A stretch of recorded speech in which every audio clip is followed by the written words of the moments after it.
Guys, एक चीज आपने नोटिस की होगी। आप पोस्ट पब्लिश करते हो, गूगल उसे इंडेक्स भी कर लेता है। कभी कभी वो सर्च रिजल्ट में शो भी होता है, लेकिन कुछ दिनों बाद, कुछ टाइम बाद वो पोस्ट अचानक से गायब हो जाती है। ना वो रैंक करती है, ना सर्च रिजल्ट में दिखाई देती है। और तब सबसे बड़ा क्वेश्चन आता है, आखिर ऐसा क्यों होता है। तो आज मैं आपको इसी का रियल रीजन बताने वाली हूँ, सिंपल और प्रैक्टिकल वे में। तो देखो, सबसे पहले एक इम्पोर्टेंट बात समझ लो। गूगल का काम सिर्फ आपकी पोस्ट को इंडेक्स करना नहीं है, बल्कि उसे यूजर के लिए यूजफुल प्रूव करना भी होता है। जब आप कोई पोस्ट पब्लिश करते हो, गूगल उसे क्रॉल करता है, टेम्परेरी बेसिस पर इंडेक्स भी कर देता है। लेकिन उसके बाद गूगल उस पेज को ऑब्जर्व करता है कि क्या ये कंटेंट लोगों के काम आ रहा है या नहीं आ रहा, क्या यूज़र इससे रीड कर रहा है या नहीं कर रहा, क्या ये दूसरे पेजेस से बेटर है या नहीं है।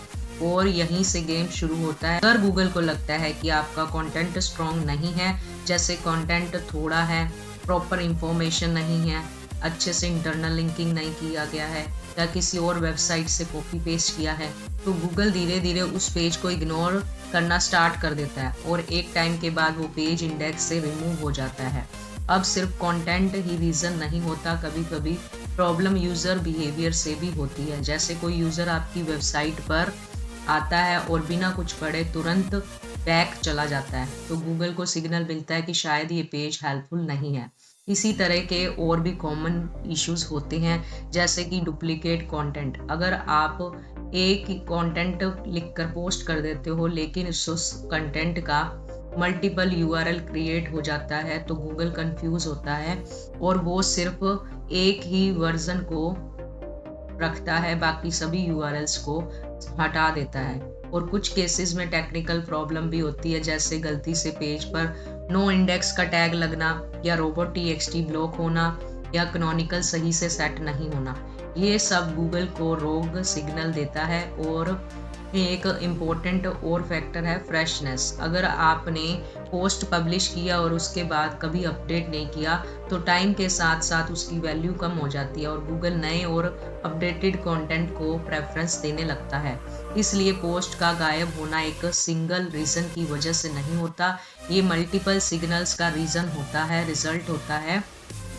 और ऐसा ही एक बार मेरी वेबसाइट के साथ भी हुआ था, जो कि मैं अभी आपको दिखाती हूँ। मेरी एक वेबसाइट है जिसका नाम है यूनिक कोट्स। ये वेबसाइट अप्रूव्ड है, blogspot.com पर ये वेबसाइट बनाया गया है, ये अप्रूव्ड है। इस पर मैंने कोटेशन वेबसाइट ये बनाई थी, जिस पर मैंने 30 पोस्ट पब्लिश किए थे और ये अप्रूव्ड भी हो गई थी। उसके बाद में मैंने देखा कि कुछ टाइम बाद ये सभी पोस्ट जितने भी मैंने उस टाइम में डाले हुए थे, वो सारे के सारे पोस्ट डी इंडेक्स हो गए थे, क्योंकि उस पोस्ट में कुछ खास लिखा नहीं हुआ था और वो सभी पोस्ट डी इंडेक्स हो गए थे। ये वेबसाइट अप्रूव्ड है। जब भी हम कोई ऐसे कुछ भी कंटेंट डाल देते हैं जो कि यूज़फुल नहीं होता, तो वैसे पोस्ट को गूगल डी इंडेक्स कर देता है। अगर आप इस वेबसाइट पे जाएंगे तो आपको कहीं ना कहीं ऐड शो हो जाएगा।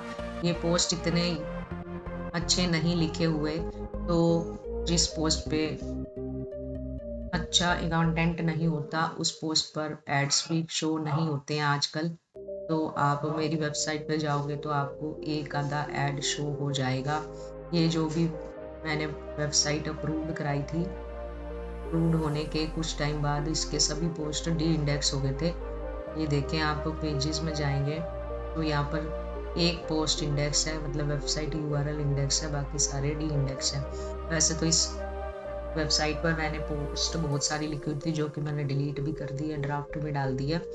तो अगर आपकी वेबसाइट पर आप क्वालिटी कंटेंट नहीं लिखते हैं, तो आपकी पोस्ट भी इंडेक्स हो जाती है even after getting approval on your website. इसलिए आप हमेशा अपनी वेबसाइट पर यूज़फुल और क्वालिटी कंटेंट ही पोस्ट करें, वरना आप वेबसाइट से अर्न नहीं कर पाएंगे। यहाँ आपको नीचे दिख रहा होगा ऐड आ रही है, तो ये अप्रूव्ड वेबसाइट है। तो अगर आपके सारे पोस्ट डी इंडेक्स हो गए हैं, तो इसका सोल्यूशन क्या है।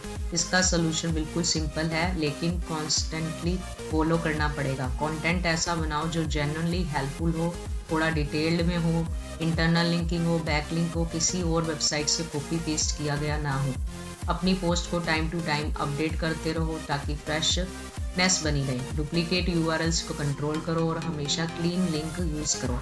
और सबसे इम्पोर्टेंट, इंश्योर करो कि आपका पेज प्रॉपरली इंडेक्स होने के लिए अलाउड है या नहीं है, उसको आप robo.txt में चेक करें। अगर आपकी कोई पोस्ट ऑलरेडी गायब हो चुकी है तो उसे अपडेट करो, थोड़ा इम्प्रूव करो और फिर गूगल सर्च कंसोल में रिक्वेस्ट इंडेक्सिंग दोबारा करो।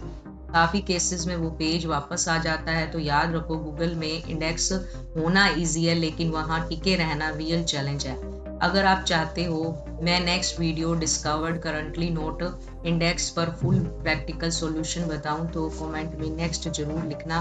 और ऐसे ही रियल और प्रैक्टिकल ब्लॉगिंग कंटेंट के लिए टैग बाय मोनिका को सब्सक्राइब करना मत भूलना। Thanks for watching this video.